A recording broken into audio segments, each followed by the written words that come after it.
take it personal, personally. I think you'd be better with somebody like me.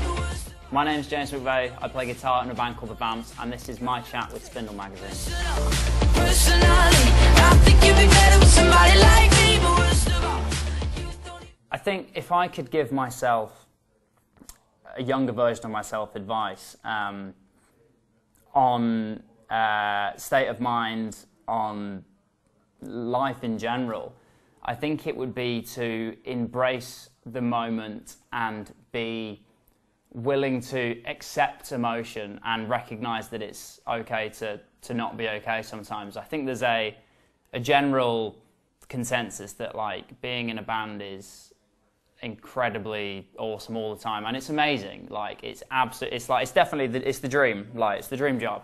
But I think I've personally felt a few moments where it's been difficult because going from immediate highs and incredible positivity on stage and touring and having, you know, like top 3 songs and selling loads of albums, and then going to a hotel room and sitting on your own and being on your laptop. You know, that contrast is really strange. It's like having like the biggest like adrenaline rush, the biggest like hit of coffee, and then being like nothing.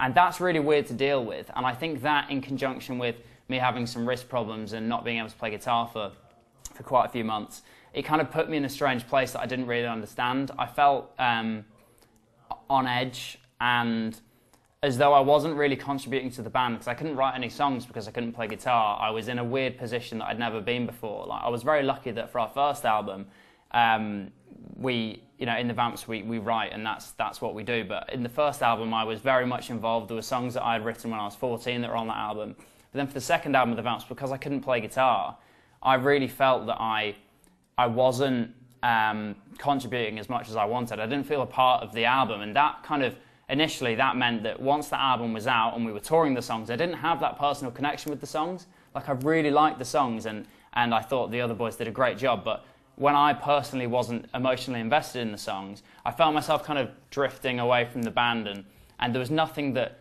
the boys did was a reason for that. I just myself was in a difficult place, and I felt a pressure to not be vocal about that. I think that growing up, there's a notion of specifically men being quite withdrawn from emotion, being quite restrained, being quite submissive, and kind of suppressing their feelings inside, making sure that they look as if, you know, they're great and it doesn't matter and everything's cool and they can man up. And I think for me it was really difficult to try and follow that stereotype, to be the person that everything was great and it was all smiles and when the cameras were there it was awesome. But what people don't realise is it's not all that. It's not all perfect, but that's not a bad thing.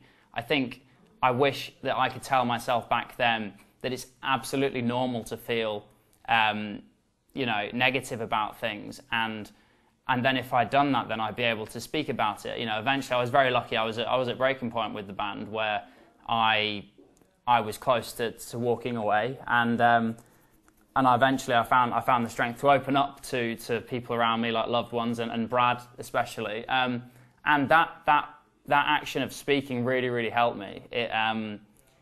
It kind of shared the burden, and as soon as I started speaking, things began to make sense in my head. It was like I was putting together a puzzle in my head that had been like broken for so long.